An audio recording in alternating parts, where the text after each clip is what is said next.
Parce que l'homme est créé comme Dieu. Dieu n'ayant jamais été créé, mais il a créé des hommes comme lui-même, puisqu'il dit, faisons l'homme à son image.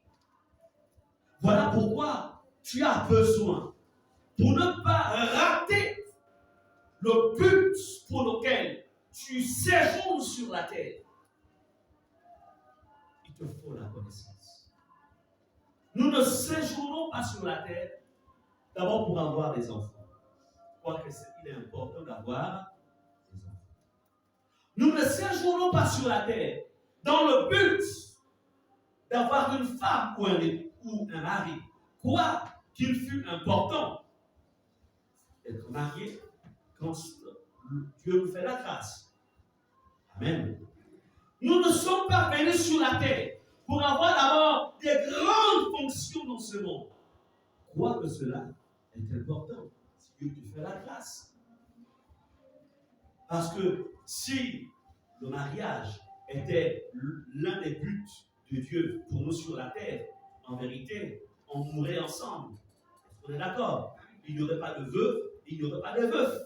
Mais quand Dieu permet que l'un s'en va et que l'autre reste avec la douleur, ça voudrait dire que finalement, ce n'est pas le but principal de Dieu pour nous. Sinon, les parents ne perdraient pas les enfants. Est-ce qu'on est ensemble? Sinon, les gens ne perdraient pas l'emploi après avoir appris aussi longtemps que ça des diplômes supérieurs ou certains même trouveraient facilement de l'emploi. Donc finalement, quel est le but de mon existence ou de mon passage sur la terre? Nous devons saisir notre but. Si nous ne saisissions pas le but, alors là on passera. Et il n'est pas bon de passer à côté.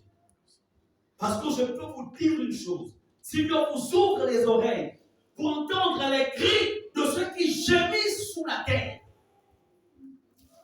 ils s'éveilleraient juste pour une seconde sur la terre, récupérer leur corps et juste dire Seigneur Jésus, je veux tout ça. Seigneur Jésus, je vais sanctifier ma vie. Seigneur Jésus, je veux me consacrer à toi. Mais une fois on est sorti de ce corps et qu'on l'a enterré, si tout n'a pas été fait avant que ce corps aille sous terre, il n'y a plus la possibilité. C'est pourquoi c'est une grâce. Pendant que tu es dans ce corps, non pas seulement de connaître, mais aussi de pratiquer, de savoir ce qu'il faut faire. Amen. Amen. C'est pourquoi l'intelligence des temps est une nécessité. Alors, quand j'écoute, je disais la dernière fois, je suis fatigué de d'ouvrir la télévision sur le journal. Tu vas à France 24, c'est des histoires qui te font tourner la tête. Tu vas à, on appelle ça comment, TV5, tu vas maintenant dans le journal du père. C'est-à-dire que il y a quelque chose qui te tourmente. Guerre par-ci, guerre par-là. Tu entends que dans tel pays, il y a un soulèvement 400 morts. Tu dis, mon Dieu, ces gens-là qui meurent, qui n'ont certainement pas eu le temps d'accepter Jésus, mon Dieu, mais où vont-ils? Mais nous savons ce que sans Jésus, ces personnes qui meurent vont tout droit dans les tourments. Il n'y a pas de bonne nouvelle sur la terre. Je suis même fatigué de suivre ça. La seule chose, quand je veux être un peu m'égayer, je mets la télé, je suis un documentaire, comme j'aime bien les avions. Bon, je suis un peu tout ce qui se passe là-bas dans le ciel, à travers les avions, c'est tout. Et bien aimé. Mais qu'est-ce que ça cache? Qu'est-ce que ça cache? Qu'est-ce que ces crises cachent? Est-ce une simple, est-ce des simples, on va dire ça comment, mécontentement? Qu'est-ce que ça cache? Il faut avoir l'intelligence. Bien aimé, je voudrais ici expliquer le terme temps. Parce que quand on parle ici de temps, il n'est pas question d'abord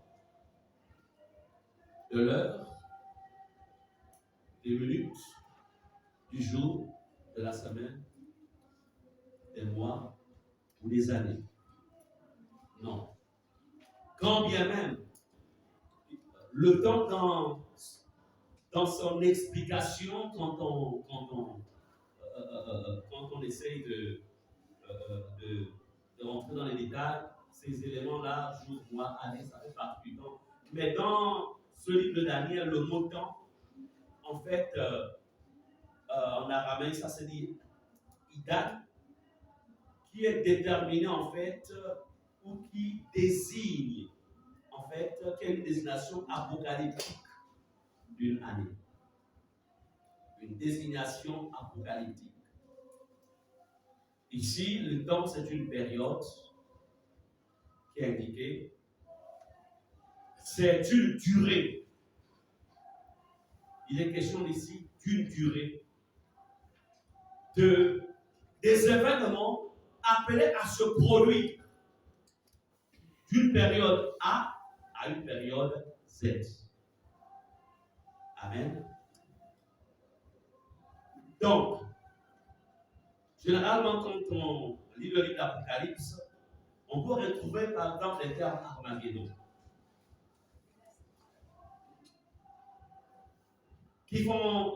On va trouver plusieurs passages bibliques qui font en référence en fait à la fin du monde. En fait, ce que je voudrais ici vous faire comprendre, on va rentrer un peu plus dans les détails. Tout cela fait partie de ce qu'on appelle l'eschatologie. Mais c'est quoi l'eschatologie? Qu'est-ce que cela veut dire? Alors, déjà, le terme eschatologie fait référence à la dernière partie de l'histoire de la Terre. La Terre que nous voyons là, donc sur laquelle Dieu nous a envoyés, a sa propre histoire, selon Dieu. Mais une histoire qui a été en fait modifiée par la rébellion de l'homme. Donc, tout en étant sur la terre, nous avons besoin de comprendre quel est le futur de cette terre. Amen. Donc, quand on parle d'eschatologie, ça comprend la mort, la résurrection, le jugement, l'enlèvement, la seconde venue. Je reprends. Quand on parle d'eschatologie, dans ce mot, ça renferme la mort, la résurrection, le jugement, l'enlèvement, la seconde venue de Christ. En fait, il est question ici du sort de l'humanité, du sort de la terre et de l'humanité. Amen. Il nous faut comprendre. Aujourd'hui, on parle de vagues de chaleur. Et effectivement, il fait très chaud. Dans les pays tempérés, ce sont aussi des vagues de chaleur, mais aussi des déserts, plutôt c'est-à-dire des excès d'hiver, de froid. On va parler les scientifiques nous parlent de dérèglement climatique. Ça, c'est ce que la science dit. Mais quelle est l'information divine derrière ce dérèglement climatique?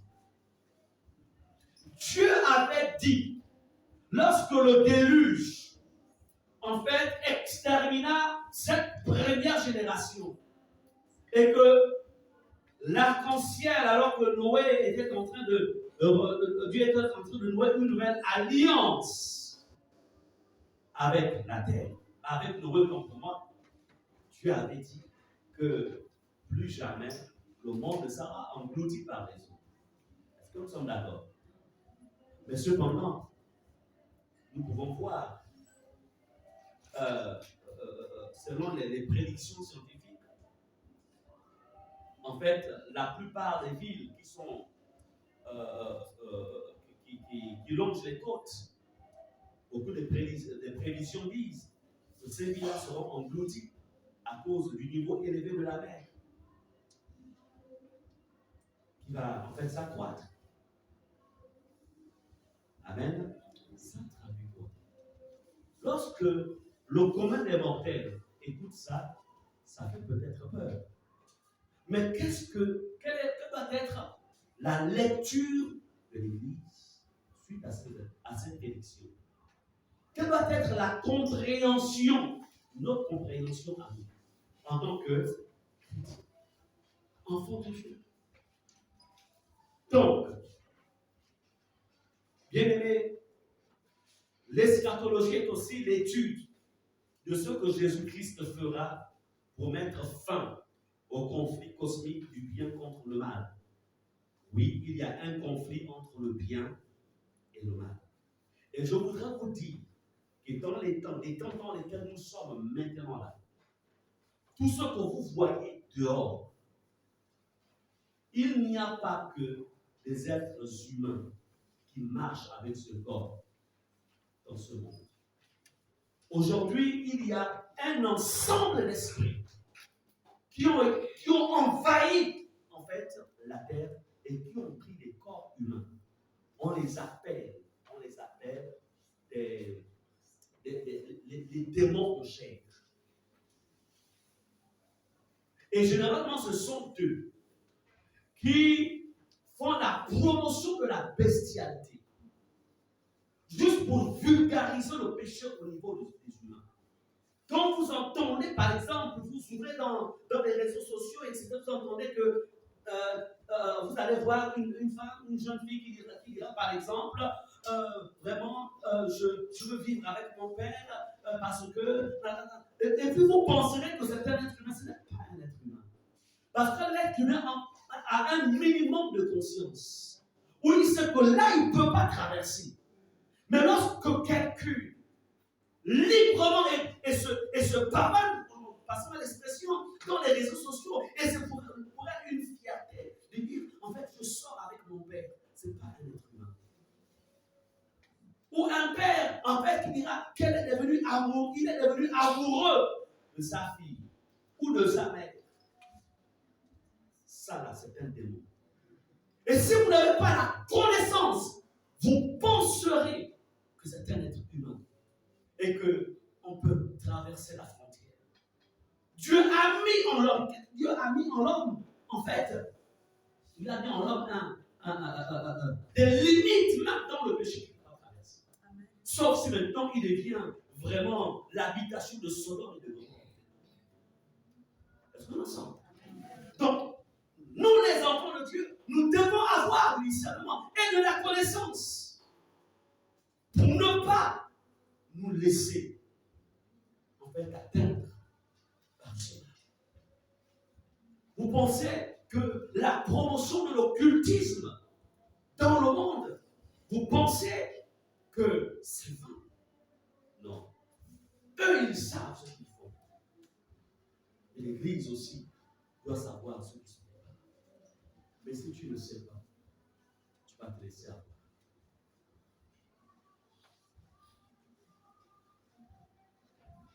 Alléluia. Bien aimé, c'est pourquoi je disais l'eschatologie est aussi l'étude de ce que Jésus-Christ fera pour mettre fin au conflit. Quel que soit ce que le diable, les plans du monde des ténèbres face à l'humanité, face à cette terre, Jésus-Christ s'est réservé un jour où il va régler tout cela. Mais l'Église doit être en phase avec le plan de Dieu. Donc c'est l'étude de la façon dont il nous sauve et restaurera finalement toutes choses. Pour mieux faire asseoir votre connaissance, le mot eschatologie qui vient du mot grec qui signifie étude, de langue eschatologie, c'est-à-dire eschatos signifie en fait dernier, et puis logia, donc logie, eschatologie, logia, en grec c'est logia, ça signifie étude. Donc l'étude des temps de la fin, ou l'étude, l'étude qui est liée au dernier jour. Est-ce qu'on en sort? Amen. Et nous sommes dans les derniers jours. Est-ce qu'on comprend cela? Les derniers jours ont commencé, je reprends encore. Les derniers jours ont commencé lorsque le Saint-Esprit est descendu sur la terre. Les derniers jours ont commencé. Donc, jusqu'à maintenant, nous sommes dans les derniers jours. Mais les derniers jours, par rapport, nous sommes au XXIe siècle, les derniers jours sont très avancés. Mais comment vivre? Donc, il faut comprendre tout ce qui se passe comme ça les derniers jours. Donc, ce n'est pas un jour défini. C'est une période. C'est un âge. Amen. Et quand on est dans les derniers jours, il y a une attitude qu'on doit avoir. Généralement, bon, quand tu sors du pays et que tu vas dans un autre pays, tu as besoin d'un visa. On va par exemple te donner un visa de 1 mois. Ça dépend si tu rentres pour 1 mois. Mais lorsque tu te rends compte que le temps du visa est en train de... Tu te rapproches de la période d'expiration du visa, généralement, qu'est-ce que l'on fait? En fait, on fait tout pour sortir du pays afin de ne pas avoir des problèmes avec les autres. Est-ce qu'on en sent? Il y a une attitude de bien-aimé pour aller au ciel. Il faut que ton visa soit en règle. Il faut que ton visa soit à jour. Ne pensez pas que tout ce que les gouvernements ont établi, en fait, pour réguler les entrées et les sorties des étrangers, ou quand nous allons aussi dans les pays étrangers, on devient aussi étranger. Ne pensez pas que c'est anodin. Ce sont des modèles qu'ils prennent de Dieu. Mais regardez, le danger aujourd'hui, c'est qu'il y a beaucoup de chrétiens. Qu'est-ce que notre maître a dit? Il a dit que nous sommes des étrangers sur la terre. Mais regardez comment vivent les chrétiens, les 3/4. Ils vivent comme étant des derniers. C'est-à-dire que la terre, c'est chez eux. Mais la terre, ce n'est pas chez nous. Ce n'est pas chez nous ici. Amen. Tu dois le savoir.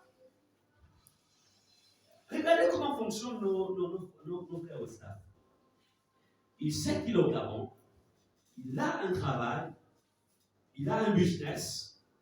En fait, c'est-à-dire que les 3/4 du flux de son travail, il envoie ça dans son pays. Moi, j'ai un garagiste qui est vraiment un expert en voiture en boîte automatique. Je pensais que l'endroit où il était, je pensais qu'il avait acheté. Ça fait plus de 30 ans qu'il a cet endroit. Il dit non, je suis locataire. Il a dit, tout ce que j'ai travaillé, je vois ici dans mon pays là-bas, j'ai bâti, en fait, j'ai 2 femmes, j'ai bâti 2 buildings. Bon, vous savez, là-bas au Sénégal, ce sont des maisons en étage.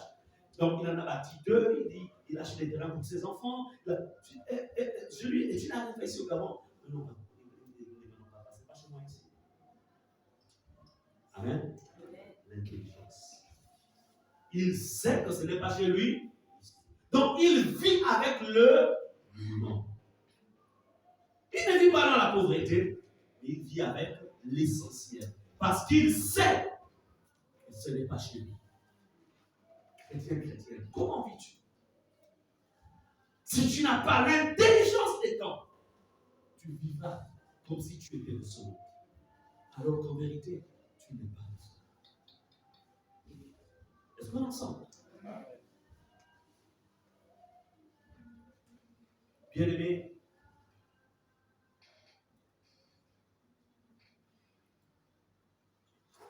je voudrais ici que nous lisions Philippiens 4, verset 8 à 9.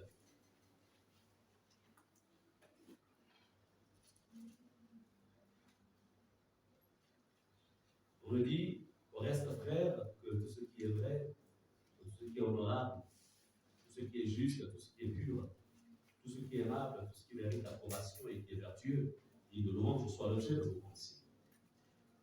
Verset 9, ce que vous avez appris, Et je suis entendu de moi, et ce que vous avez vu en moi, pratiquez-le, et le Dieu de paix sera avec vous. Vous voyez aussi, il nous dit, ce que vous avez appris, reçu entendu de moi, pratiquez-le, et le Dieu de paix sera avec vous. Donc, ce qui voudrait dire que si nous ne pratiquons pas, si nous n'avons pas la connaissance nécessaire, le Dieu de paix ne sera pas avec nous.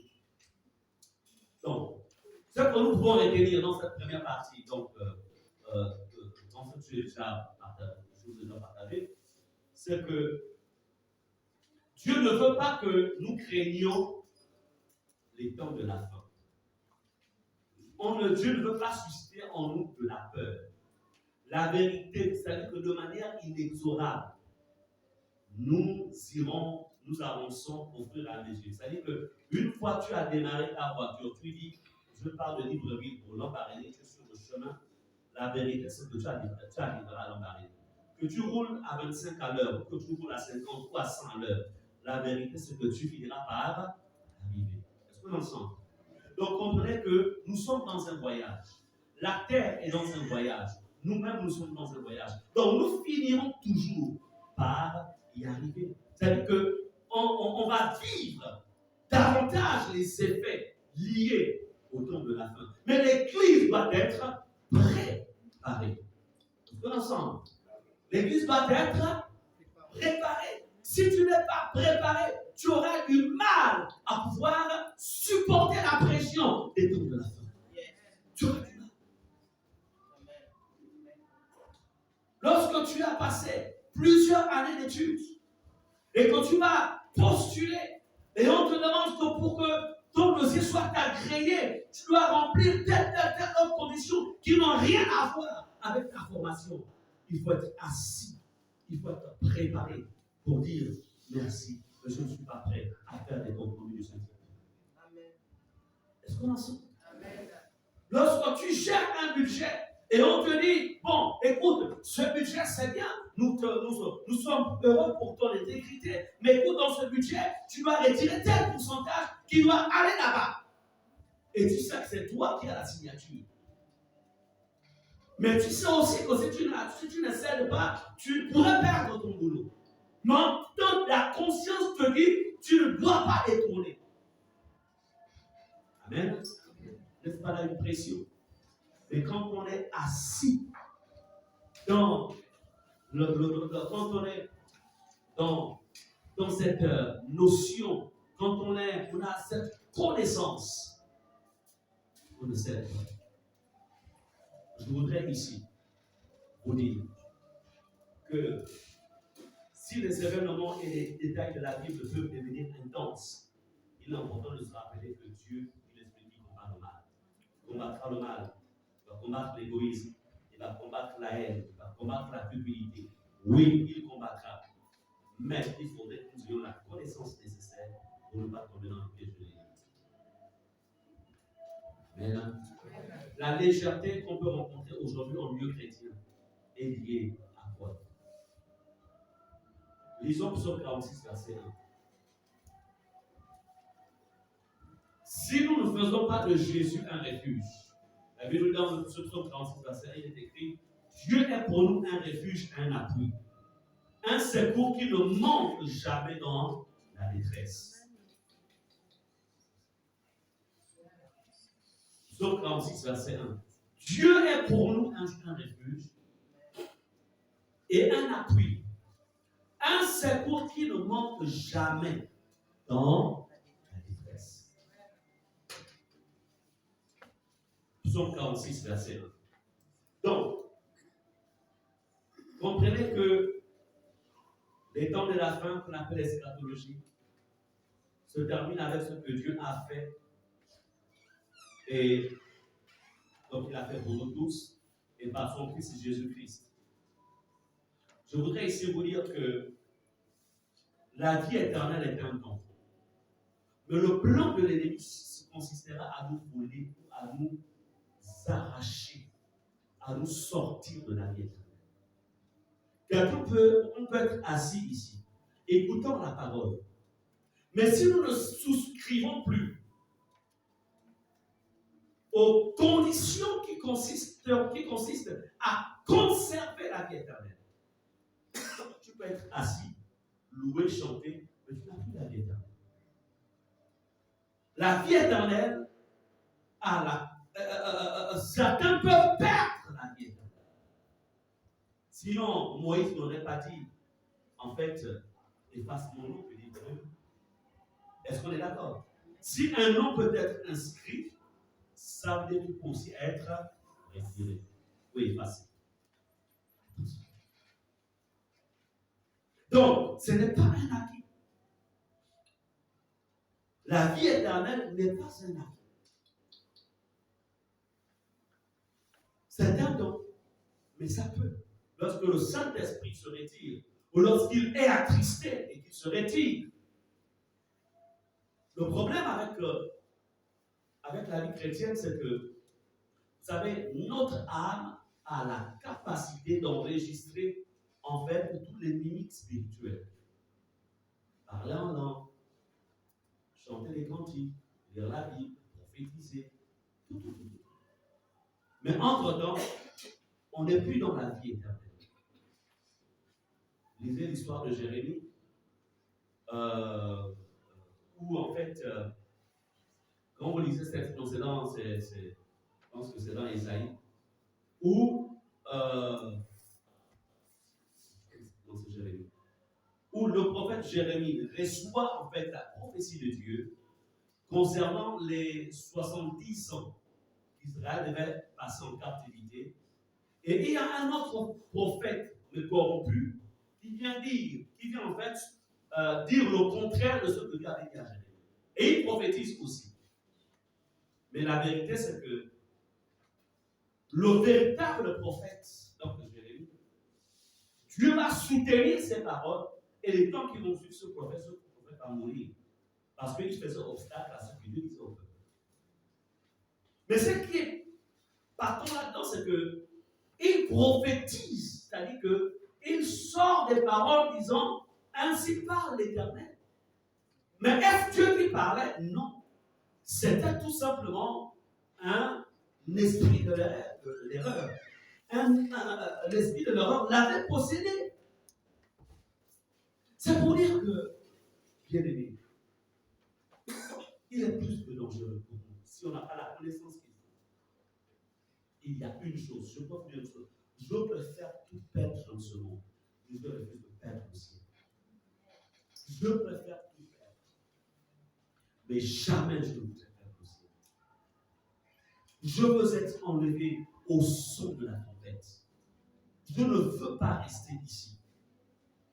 Je ne veux pas rester. Si déjà, pendant que le Saint-Esprit est avec nous sur la terre, regardez tout ce qui se passe. Mais une fois le Saint-Esprit va repartir parce que le Saint-Esprit est là sur la terre, c'est à cause de l'Église. Mais une fois le Saint-Esprit partira, que va devenir la terre? Je refuse. Amen. Dis je refuse. Je refuse. Je refuse. Amen. Je refuse.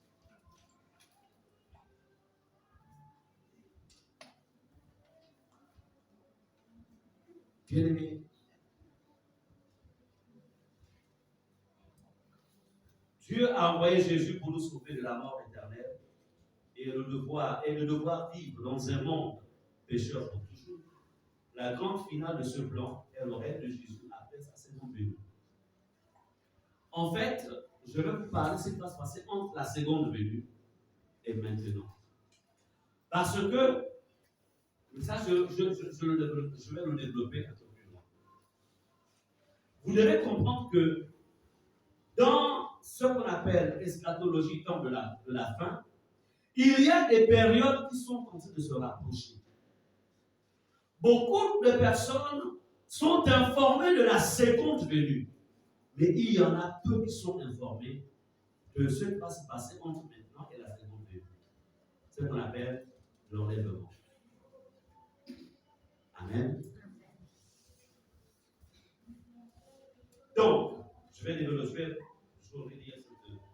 j'ai mis dans mes notes. Donc, Jésus reste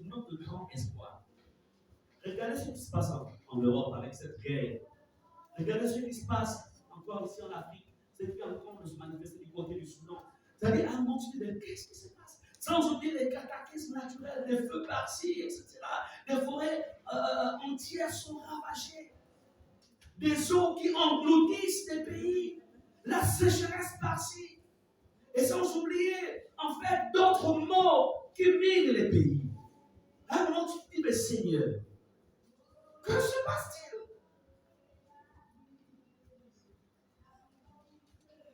Mais ça fait partie du programme. Ça fait partie du programme.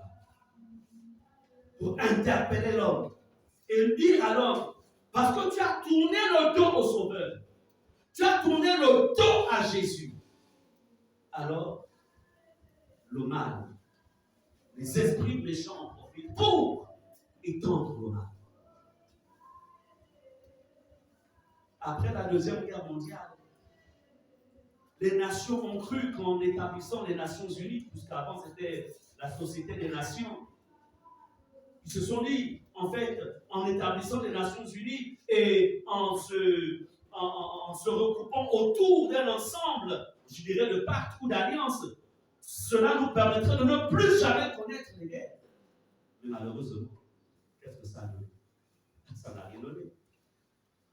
Est-ce qu'on en sent? Eux-mêmes, les signataires de ces différents pactes, ce sont eux-mêmes qui sont même encore à l'origine des différentes déstabilisations et de tout ce qu'il y a comme, comme mot à travers certaines zones de la planète. Comme pour dire, ce que l'homme conçoit n'est pas aussi solide ou ne peut pas être aussi solide pour garantir la paix à l'humanité. Il n'y a que ce qui sort du cœur de Dieu. Et je vais vous dire une chose.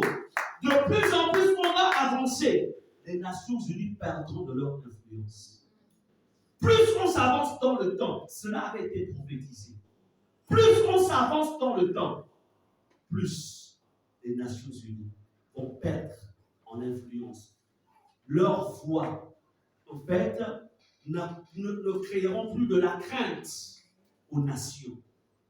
Voilà pourquoi, après les Nations Unies, il n'y aura plus un autre organisme. Après les Nations Unies, ça va être l'émergence de la bête.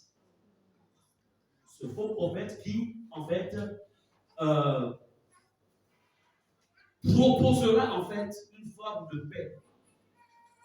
Tout semblera être concentré, en fait, autour de lui. Mais dans tout cela, l'Église doit être informée.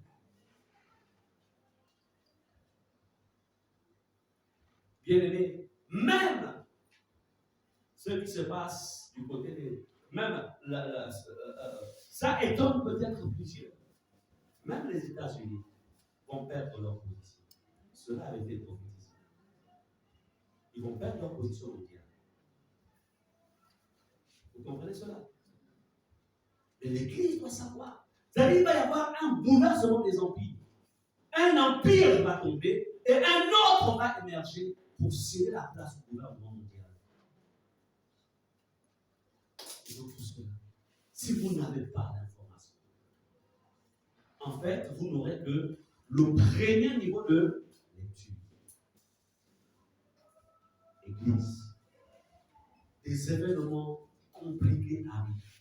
Et il nous faut avoir la bonne information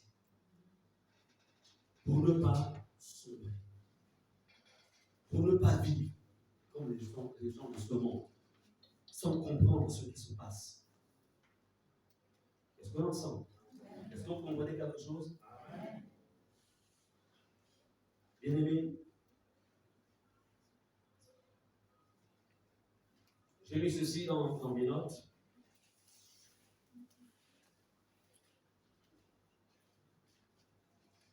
En entendant alors que cet ensemble d'événements se produisent, parce que je dis que c'est vrai qu'il y a un package, mais il faudrait, ce que je voulais que vous compreniez, c'est que un enfant de Dieu, quand tu sais, regardez un peu comment Jésus l'Église, en tant que corps de Christ, vit sous la prophétie.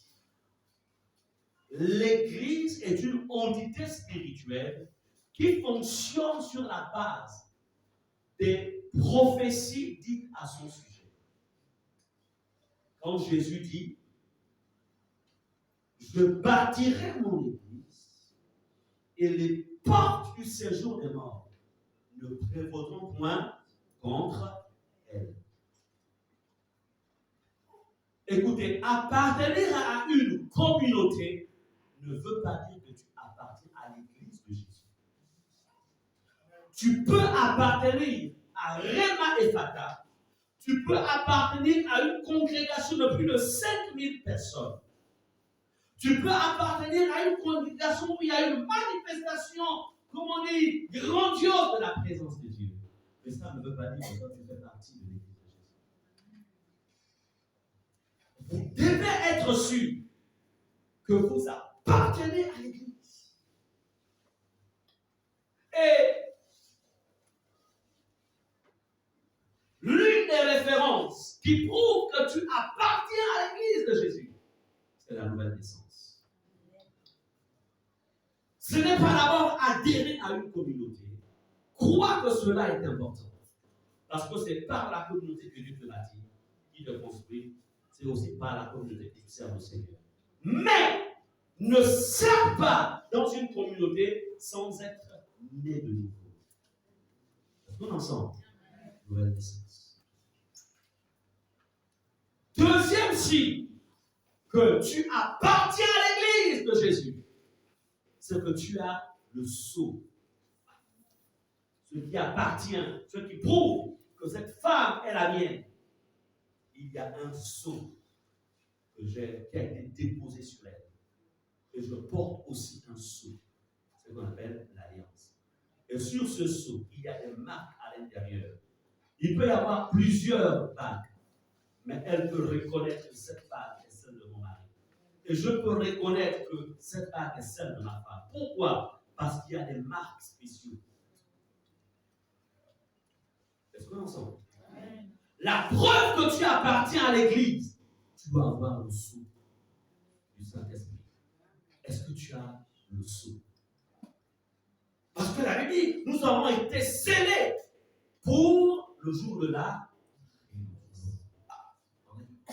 Est-ce que tu as le sceau? Est-ce que tu as le sceau? Si tu n'as pas le sceau, tu n'appartiens pas à l'Église de Jésus. Tu appartiens à Rema Ephata. Mais tu n'appartiens pas à l'Église de Jésus. Membre, écoutez, rentrez dans l'Église de Jésus. Une fois que tu es né de nouveau, une fois que tu as le sceau du Saint-Esprit, le troisième élément qui te distingue et qui prouve que tu appartiens à Jésus, c'est une vie de sainteté. Parce que Dieu lui appartient, elle m'appartient. Plus aucun autre homme. Il m'est arrivé que mon épouse me dise qu'il y a des hommes, quand je marche, il y a des hommes qui me regardent. Et que c'est tout à fait normal, c'est une très belle femme. Mais elle n'est plus prête à dire oui, parce qu'elle est fidèle à son époux. Et moi aussi, je lui dis, tu sais, il arrive aussi parfois qu'on me regarde. Mais elle n'est pas inquiétée. Pourquoi? C'est la fidélité à une alliance. L'alliance de l'amour. Ou l'alliance conjugale. Est-ce qu'on est ensemble? Je ne m'inquiète pas. Elle peut rentrer à 22h. Je ne m'inquiète pas. Moi, si je ne peux rendre la seule chose, c'est tout vraiment que je sache où est-ce qu'elle se trouve. Est-ce qu'elle a encore chez maman là-bas?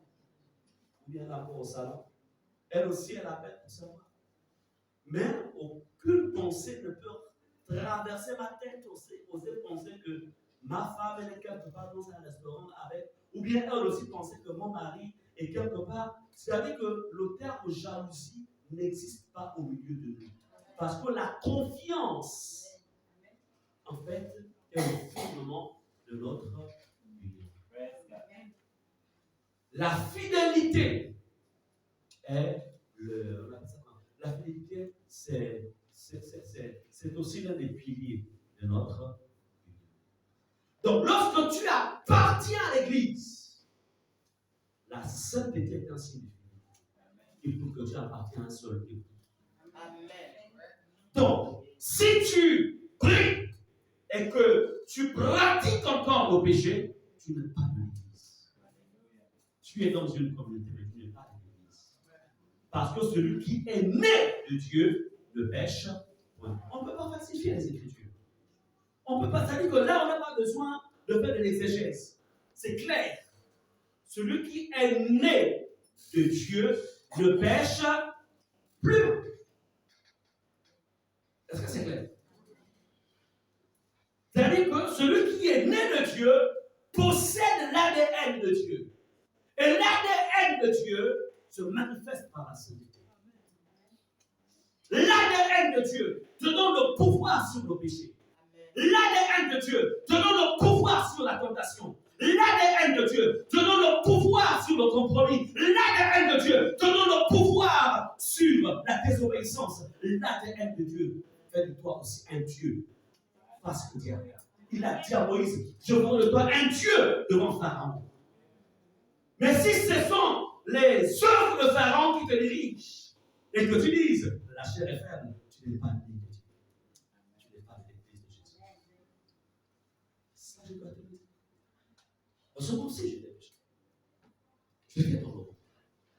Je sais ce que c'est le monde. Je peux même t'écrire un livre sur le monde. Je peux même te dire comment ça se passe dans le monde. Mais je sais aussi, lorsque le Fils de l'homme rentre dans la vie de quelqu'un, je sais ce qu'il fait. Et je sais. Amen. Je sais. Ce n'est pas une histoire qu'on raconte. Amen. Amen. Est-ce que tu es né de nouveau? Est-ce que tu as le souffle de Dieu sur toi? Est-ce que tu as les marques de cette alliance qui se manifeste par une vie de sainteté ou c'est une vie de justification? Non, mais le pasteur, il parle comme ça parce que sa vie est bien. Si vous connaissez ce que je vis vraiment, il parle un peu pas comme ça. Vous avez jugé, hein? Vous jugez. Vous connaissez ça comment moi je vis? Hein? C'est bien? C'est bien, tous les pasteurs. Mais le pasteur qui prêche là, il était aussi jeune.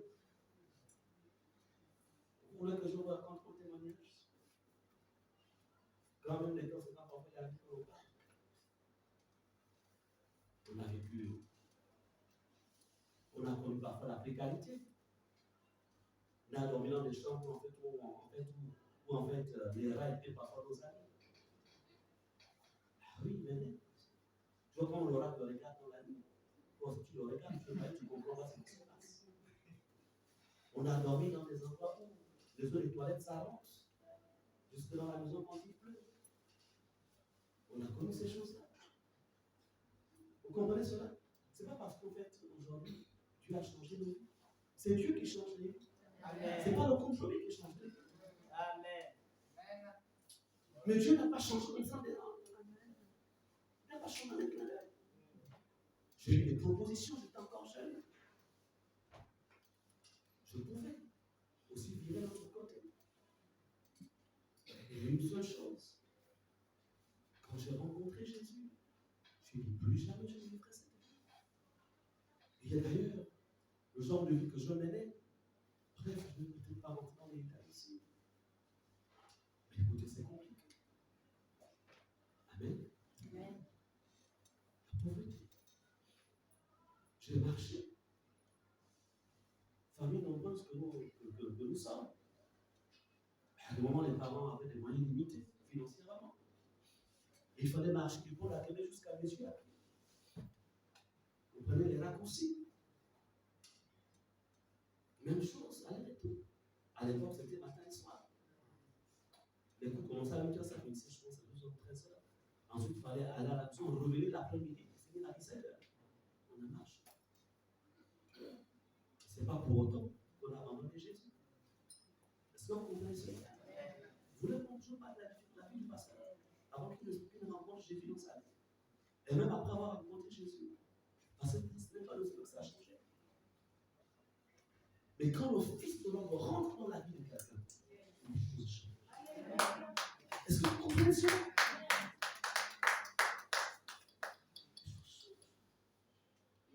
Mais ce n'est pas pour cela que moi j'ai accepté Jésus.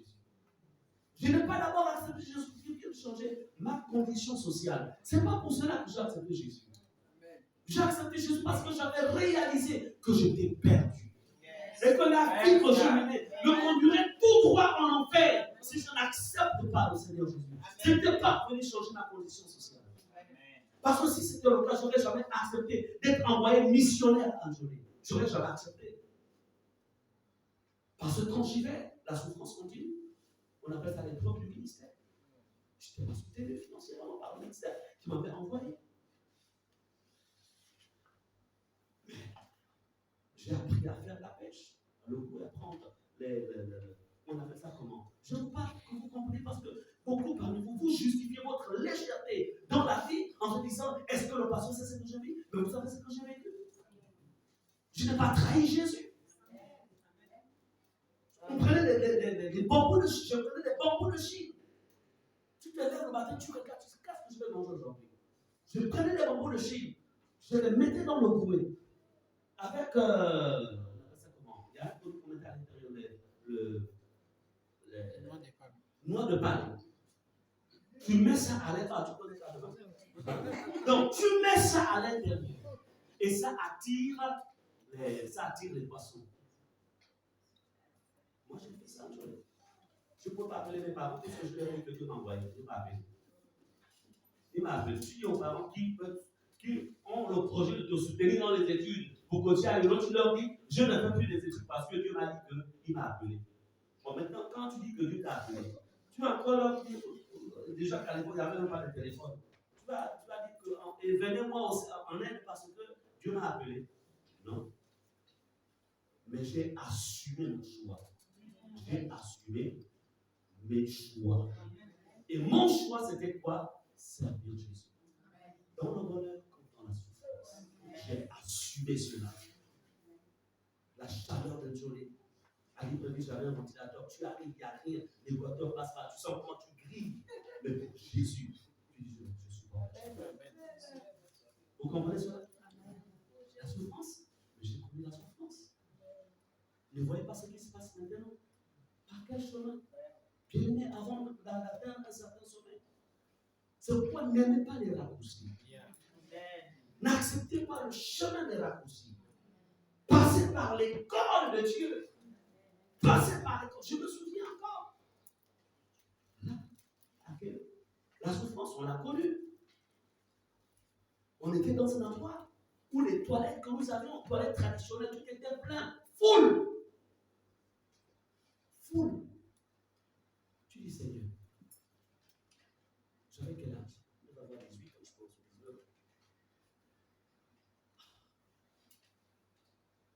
Comment maintenant répondre à ce besoin naturel? Tu regardes à gauche, tu regardes à droite. Tu dis, Seigneur. Non, vous savez, chacun d'entre nous, on a une histoire. Mais le garçon que nous étions, on s'est dit avec les autres. On a regardé le terrain. Il y avait encore un tout petit espace. On s'est dit avec les autres. On a creusé. On a creusé. On était des enfants. On a mis une nouvelle toilette traditionnelle. Et ça a réglé le problème.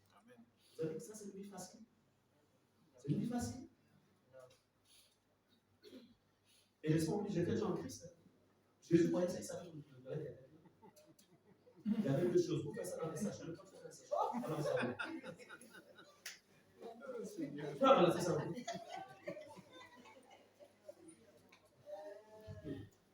Non, c'est pour. Je parle comme ça parce qu'il y a certains qui pensent que les pasteurs ne nous comprennent pas. Beaucoup justifient le péché. Ils justifient même l'abandon de suivre Christ. il y a beaucoup qui le font, mais qui ne savent pas qu'il y a ce qu'on appelle le chemin qui te conduit en fait à l'élévation. Et ce chemin-là est un chemin jalonné de beaucoup d'épreuves. Au point où en fait Dieu voudrait voir pourquoi tu le suis. Est-ce pour ceux qui lui donnent ou pour ceux qui aiment? Et quand tu vois que c'est pour ceux qui aiment, alléluia. Parce que la fin de mon histoire va tourner. J'ai commencé dans une maison bizarre. C'est toujours bien des fois parce que je fais des choses très bien. J'avais trouvé une maison compliquée, bizarre, mais je l'ai arrangée bien. Quand j'arrive là-bas, j'avais trouvé des toilettes penchées vraiment à la vue qui ne dépassaient même pas plus d'un mètre et quelques. J'ai mis derrière, j'ai pris allez, on va reposer les toilettes, faire quand même des bonnes toilettes traditionnelles et tout. Mais les temps qui ont suivi, j'ai même perdu même ma première fiançaille pour la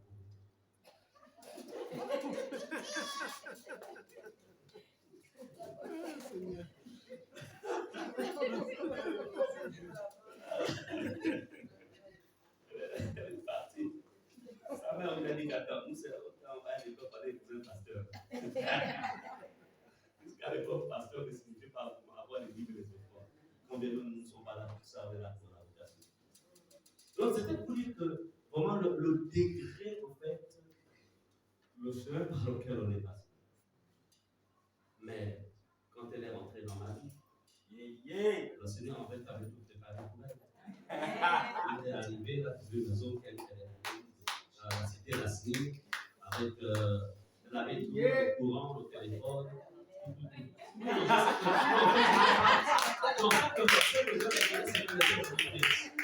Dieu l'avait vraiment brisé parce que les premières étapes, comment je lui ai présenté, c'était le fou et la saline fumée. Donc, elle a fait manger la saline fumée, elle a fait manger le fou, elle a fait manger. Donc, la nourriture de la grande famille, chez nous, c'était l'âge de Noé. Donc, voilà. Amen. Donc, elle ne m'a pas aimé pour ce que j'avais comme bien, parce que je n'avais pas besoin de ce là. Elle m'a aimé pour ce que j'étais. Et puis après, aujourd'hui, c'est une femme pour louer. Voilà. Alléluia.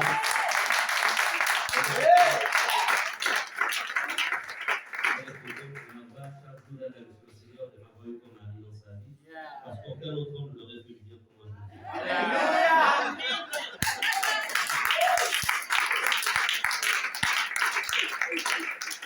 C'est aussi la seule femme qui m'aurait en vérité. Parce que Dieu l'a réservé, parce qu'en fait, quand ce qui est de Dieu, c'est pourquoi en fait tu les frères. Quand une sœur te dit non, il ne faut pas craindre. Parce que quand c'est le choix de Dieu, Amen. Mais quand ce n'est pas le choix de Dieu, il ne faut pas craindre. Il ne faut pas dire, bon, ça viendra. Moi, je l'ai eu en combien de temps? Ça n'a pas fait 30 jours. Non, ici. Oh, ça n'a pas fait 30 jours. C'était dans la volonté. Attends, est-ce que j'ai besoin de 6 mois?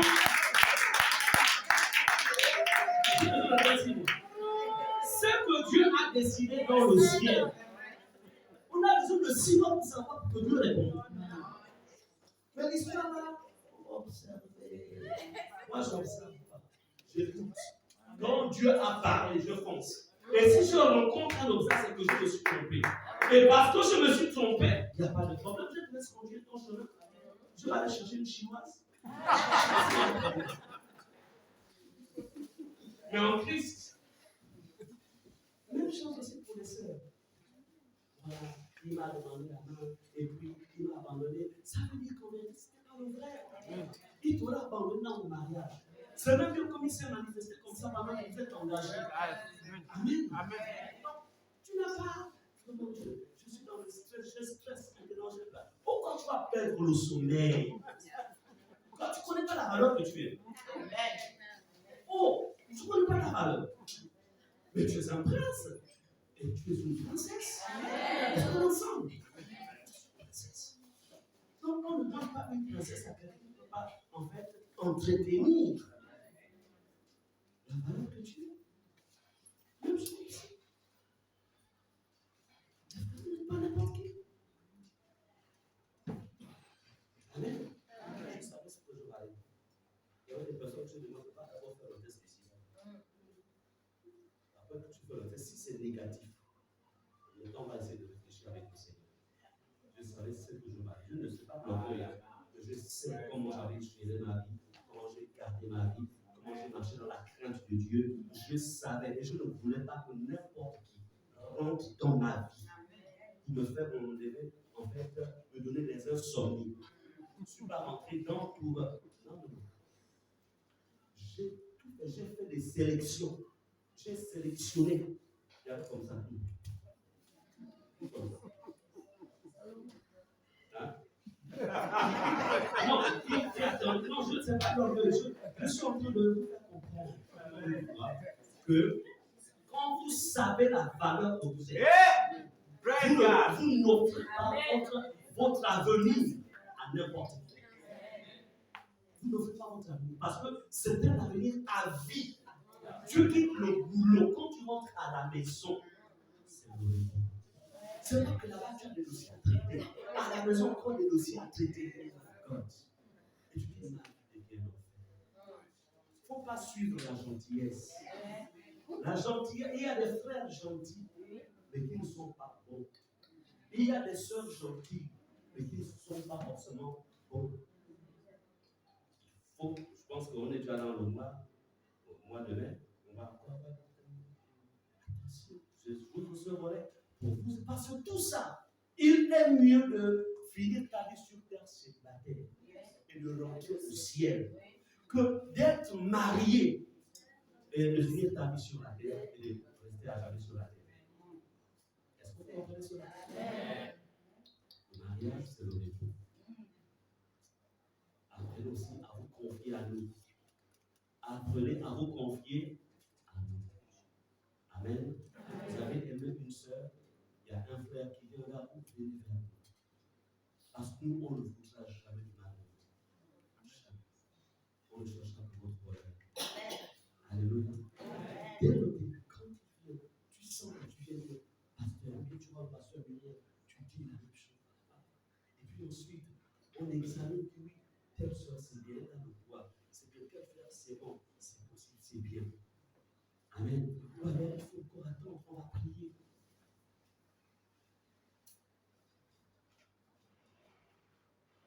Veillez là-dessus. Veillez là-dessus. Parce qu'aujourd'hui, on va passer par cette voie-là pour atteindre beaucoup de frères, pour atteindre beaucoup de sœurs, et même pour atteindre beaucoup de foyers.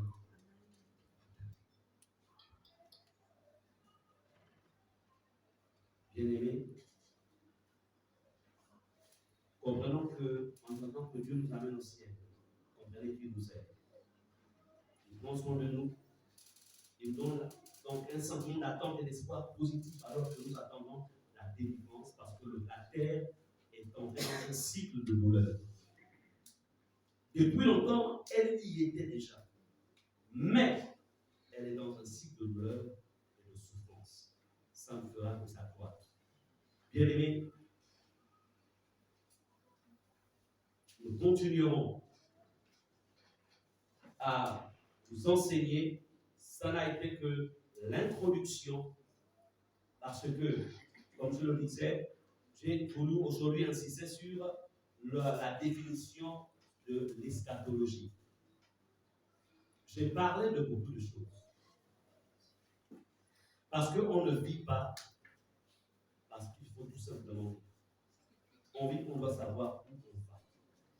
Est-ce qu'on est ensemble? Vous devez comprendre les temps troubles sur la terre qui s'approchent. Qu'est-ce que tout cela signifie? C'est pourquoi, pendant un temps, nous allons rester dans l'enseignement. Je peux vous dire une chose. Aucun délivré des démons n'ira au ciel. Je vais dire ceci. Même si Jésus t'a délivré des démons, Ce n'est pas parce qu'il t'a délivré que tu iras au ciel si tu n'as pas des éléments, d'autres éléments qui se complètent à la délivrance. Est-ce que vous comprenez cela? La Bible déclare rechercher la paix et la sanctification sans laquelle personne. Quelqu'un peut avoir subi la délivrance, mais n'ayant pas la sanctification, il n'ira pas au ciel. Quelqu'un peut même avoir reçu la guérison divine dans son corps, mais n'ayant pas gardé la sainteté, il va faire tout ça. Allez se poser de sa vie était en plein de la crainte de Dieu. Dieu envoie, je pense, au prophète Esaïe. Il lui va dire à Ézéchias qu'il lui reste 15, dans quelques jours, il va mourir. Il donne déjà des ordres à sa maison. La première part de sa vie, c'était la crainte de Dieu. Comment il honorait Dieu. Le gars, il se met à intercéder pour son salut, pour la guérison. Il pleure, il présente tout ce qu'il a fait pour Dieu. Il dit, bon, il dit que j'ajoute 15 années à sa vie. Mais quand vous lisez l'histoire, les 15 dernières années d'Ézéchias ont été catastrophiques. Il a réveillé Dieu. Il a commencé en fait à prendre de la torture. Il a mal. Comme pour dire, au moment où Dieu avait décidé qu'il meure, il fallait qu'il meure à ce moment-là. Mais lui, il n'a pas voulu la mort, il a voulu les choses de la terre. Il a pris la terre. Donc, pour dire que même si Dieu te sort de la maladie qui te voulait te conduire à la mort, s'il n'y a pas l'ingrédient qui fait en sorte que tu sois, tu vas rester sûr. Bien aimé, c'est pourquoi on va pendant un temps rester dans l'onction de l'enseignement. Et j'ouvre le jour du mercredi plutôt, à partir de 18h, on va rester sur tout ce qui est eschatologique. On parlera de l'enlèvement, on parlera du retour de Jésus. Il y a une différence entre l'avènement de Jésus et le second retour de Jésus. C'est quoi le second retour? C'est quoi le millénium? Amen. Tout cela comme ça. Les recrutements que vous voyez en fait dans le monde de l'occultisme, la jeunesse que vous voyez en fait, que l'ennemi en fait recrute dans le monde de l'occultisme. En fait, le monde des ténèbres, ils connaissent, ils étudient, ils sont fidèles aux enseignements de leur maître dans le but de la destruction. Mais Jésus est étonné que son peuple, sur qui il compte, n'est pas intéressé par l'enseignement. Mercredi 18h, on a ouvert cette porte pour enseigner. C'est l'enseignement qui vous lave. Soigner, c'est une chose. Mais avoir une vie saine pour ne plus être infecté, c'en est une autre. Nous devons être purs de votre sang. Purs. Ne soyez pas ces chrétiens qui vivent rien que pour ce que Jésus fait. Parce que nous appartenons à Dieu. Il n'y a personne qui peut être un véritable. Je ne fais pas la promotion de ces gens-là, mais j'ai étudié leur cas. Parce que tu ne peux pas combattre un ennemi que tu connais pas. Ces gens-là se sont formés dans le monde des ténèbres pour accroître leur capacité à faire le mal. Pour avoir des cœurs qui n'ont pas compassion, qui n'ont pas pitié. On les forme pour ne pas être sensibles à la douleur de quelqu'un. On leur enlève le cœur humain et ils s'y mettent à la place des cœurs de démons. Ils subissent ces formations-là. Et toi, tu veux rester à la maison pendant les jours où le Saint-Esprit veut te former. Nous sommes en guerre. Nous sommes. Ne vous y trompez pas. Ce n'est pas parce que tu es debout aujourd'hui que demain tu seras encore debout. Il ne faut pas te tromper. ne nous y trompons. Même moi, même elle. Rien ne nous garantit que 10 ans plus tard, si on ne continue pas à se former, rien ne nous garantit qu'on va rester dans la doctrine. Ne vous en faites pas. Comme je vous le dis toujours, nous irons au ciel. Sa maison sera à côté de la mienne. On sera peut-être plus mari et femme, mais on sera comme des anges au ciel. Mais elle se souviendra quand même qu'il y a quelqu'un qui l'avait enlevé du célibat pour devenir madame.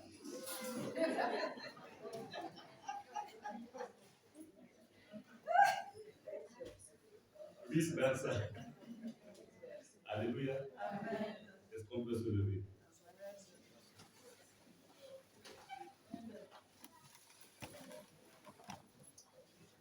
Thématique, l'eschatologie. Et nous parlerons, donc il y a un autre point que nous développerons ce jour-là. Donc, comme je vous le disais, les points principaux sur lesquels nous allons travailler pendant ces moments, nous travaillerons sur l'avènement du Seigneur. Nous vous enseignerons sur la seconde venue de Christ. Nous vous enseignerons aussi sur le jugement des actes. En fait, il faudrait que vous allez être enseignés en fait jusqu'à on arrivera d'abord jusqu'à la phase de la guerre d'Armageddon. Amen. Et aussi jusqu'à la grande tribulation. Parce qu'il faudrait que vous sachiez, souvent il arrive que nous parlions de cela, il arrive qu'on survole sur la grande tribulation, parce qu'il faut que vous sachiez en fait à quoi vous préparez. C'est-à-dire, si tu n'es pas enlevé, comment ça va se passer la grande tribulation? Il faut que vous sachiez chaque détail de la grande tribulation. Il faut le savoir. Parce que la vérité, c'est qu'on va forcément, l'homme, forcément passera par là. Mais il faudrait que vous sachiez. Donc, une fois, nous, en fait, on vous aura donné toute cette connaissance, on sera pur de votre sang. Pur du sang, dans le sens que celui qui va blaguer encore avec sa sainteté, blaguer en fait avec sa vie de Christ, saura que bon, j'ai choisi en fait de passer par la grande tribulation et par conséquent, voici ce qui va se passer pendant la grande tribulation. Ça, il faut que vous le sachiez. Donc, il y a un ensemble de points que nous allons vraiment vous transmettre afin que vous ayez toute la connaissance. Voilà pourquoi l'église du premier siècle, parce que nous sommes l'église du 21e siècle. L'église du premier siècle avec toute la connaissance. Et remarquez que la Bible nous dit dans le livre des Actes que chaque jour ils étaient assidus au temple. Mais nous ici, on n'a pas de chaque jour. On vous dit mercredi, 18h, de 18h jusqu'à 19h30, je m'arrangerai à ce qu'il est à 19h30. Vendredi, la même chose. Mais ça va toujours être suivi des temps vraiment, des temps où nous allons invoquer le Seigneur. Parce que ce n'est pas avec notre capacité, c'est avec la capacité de Dieu. Amen. Et dites aux autres chrétiens de venir, invitez les gens, invitez. Parce qu'on ne sait pas que va être le mouvement du Saint-Esprit aussi pendant ces moments. Amen. Nous allons élever nos voix par rapport à ce que nous avons entendu et puis nous répondons au Seigneur par rapport à la journée, la soirée du mercredi, à partir de 18h. Élevons nos voix et prions au Seigneur.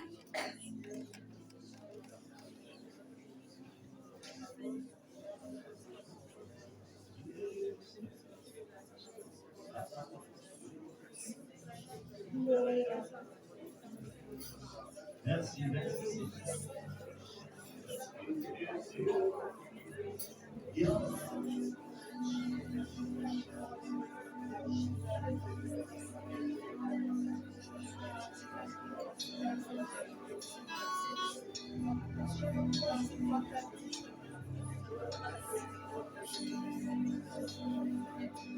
Élève ta voix et demande à Dieu l'intelligence des temps.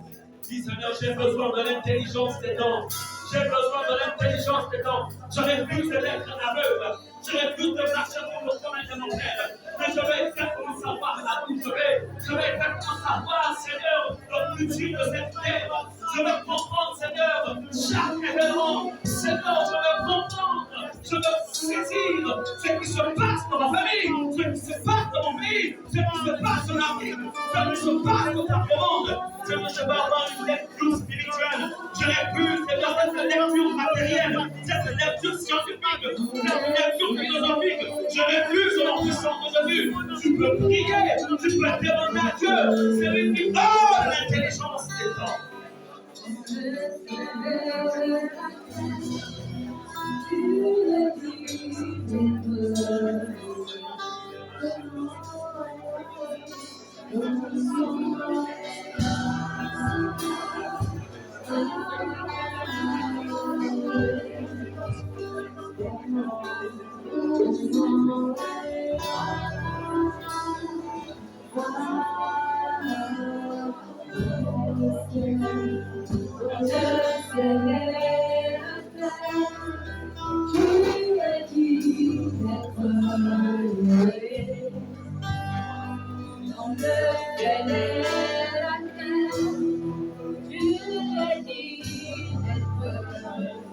Levons nos mains vers le ciel et le mettons après, Seigneur Jésus. Nous voici ce matin. Assis à tes pieds. Toi qui as ouvert les 7 sceaux. Car tu fus celui qui fut trouvé digne d'ouvrir les 7 sceaux. Et à travers ces 7 sceaux, il y avait ce message sur l'escalier. Comprendre ce qui se passerait dans les derniers temps. Toi qui as dit dans ta parole, demandez l'on vous donnera. Viens me donner, Seigneur, l'intelligence des temps. Comme les fils d'Issachar, comme Daniel, comme l'apôtre Jean. Toi qui ne fais point exception de personne, donne-moi l'intelligence des temps. Comme tu le fis avec l'apôtre Paul, donne-moi l'intelligence des temps. Donne-moi la compréhension de ces temps.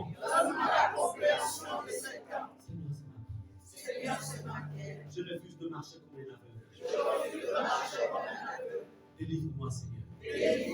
De toute cécité spirituelle. Délivre-moi, Seigneur. De toute surdité spirituelle. Seigneur, je veux voir. Et je veux entendre. Comme le disciple. Donne-moi l'oreille du disciple. Donne-moi la vue du disciple.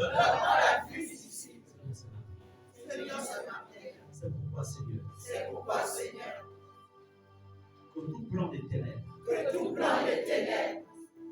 obstacle de l'ennemi, que ce soit sur le plan professionnel ou autre, qui voudrait m'empêcher d'être présent le mercredi en soirée, le vendredi en soirée, au nom de Jésus, d'ores et déjà, j'ai assaini mon chemin jusqu'à Ephata.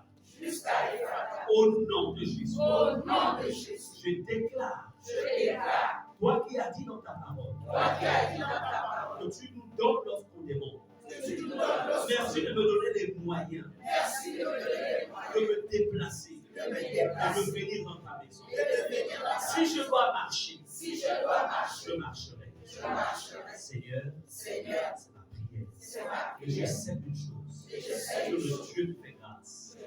Et lorsqu'il ouvre une porte, personne ne peut la fermer. C'est dans le nom précieux de Jésus que j'ai prié. Nous disons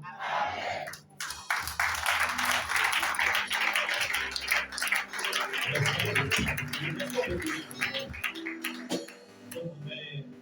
On va prier pour je voudrais qu'Azaf vienne ici. Azaf, viens ici. Et puis prenez sur ce qui vous appartient une offrande pour l'Éternel. Tout homme. Donc, le deuxième passage, c'est dans 2 Corinthiens, chapitre 9, à partir du verset 7. La Bible dit que chacun donne comme il l'a résolu en son cœur, sans tristesse ni contrainte, car Dieu aime celui qui donne avec joie. Et Dieu peut vous combler de toutes sortes de grâces, afin que possédant toujours en toutes choses, de pouvoir satisfaire à tous vos besoins. Vous ayez encore en abondance pour toute bonne œuvre. Amen. Alors nous allons nous lever et nous lire avec joie ce que nous avons prévu dans nos maisons en termes de livres, en termes de